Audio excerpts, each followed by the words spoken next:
हरे कृष्ण। पूजा साधना करते समय बहुत सारी ऐसी बातें होती हैं जो हमको पूजा संबंधी जो हमको पता भी नहीं होता है, और पता हो तो ध्यान भी नहीं होता है, और फिर पूजा से उनका उचित हमको फल नहीं प्राप्त होता है। तो इन सब बातों पे कृपया ध्यान रखें। जैसे कि गणपति जी को तुलसी पत्र को छोड़ के सभी पत्र आप अर्पित कर सकते हैं, और भैरव जी को भी तुलसी पत्र निषेध है।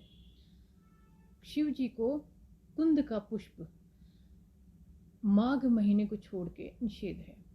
केतकी का पुष्प शिव जी को कभी नहीं अर्पित करना चाहिए। रविवार को दूर्वा नहीं तोड़नी चाहिए। बिना स्नान के आप तुलसी पत्र आप अगर तोड़ते हैं और प्रभु को अर्पित करते हैं तो वो स्वीकार्य नहीं होता है। कार्तिक मास में केतकी के पुष्प से, कार्तिक माह में विष्णु भगवान जी का केतकी के पुष्प से पूजा अवश्य करें। देवताओं के सामने जो हम दीप प्रज्वलित करते हैं, कभी उन्हें हमको शांत नहीं करना चाहिए, मतलब बुझाना नहीं चाहिए। शालिग्राम भगवान का न आवाहन होता है और ना ही विसर्जन होता है। जो मूर्ति स्थापित हो उसमें आवाहन और विसर्जन नहीं होता है। तुलसी पत्र को मध्याह्न के बाद, मतलब दोपहर के बाद कभी भी ग्रहण ना करें। पूजा करते समय यदि आपके गुरुदेव, ज्येष्ठ व्यक्ति या पूज्य व्यक्ति आ जाएं तो उनको उठकर प्रणाम कर उनकी आज्ञा से शेष कर्म को समाप्त करें। मिट्टी की मूर्ति का आवाहन और विसर्जन होता है, और अंत में शास्त्रीय विधि से गंगा प्रवाह भी किया जाता है। कमल को 5 रात, बिल्लव पत्र को, मतलब जो बेल का पत्र होता है उसको 10 रात, तुलसी पत्र को 11 रात, मतलब इतने रात शुद्ध करके पूज्य के कार्य में लिया जा सकता है।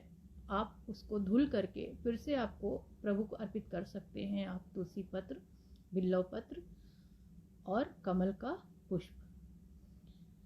पंचामृत में यदि आप सब वस्तु आप पंचामृत बना रहे, उसमें सारी वस्तुएं आपके पास ना हो तो दुग्ध से स्नान कराने मात्र से पंचामृत का फल प्राप्त होता है।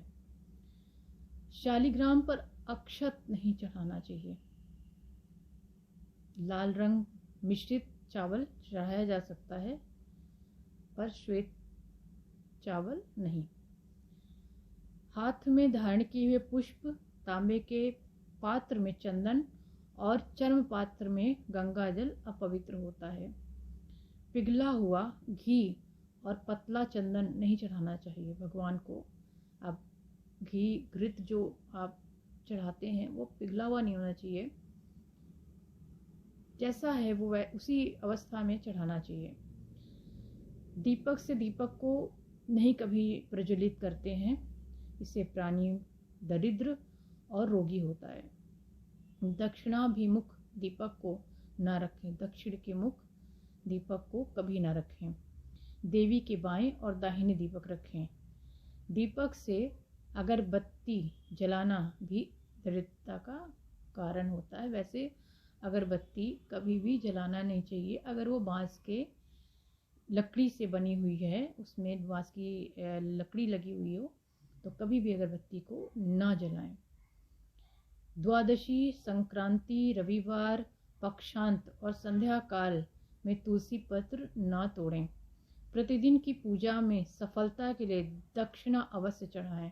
आप घर में भी पूजा कर रहे हो तो प्रतिदिन दक्षिणा अवश्य चढ़ाएं।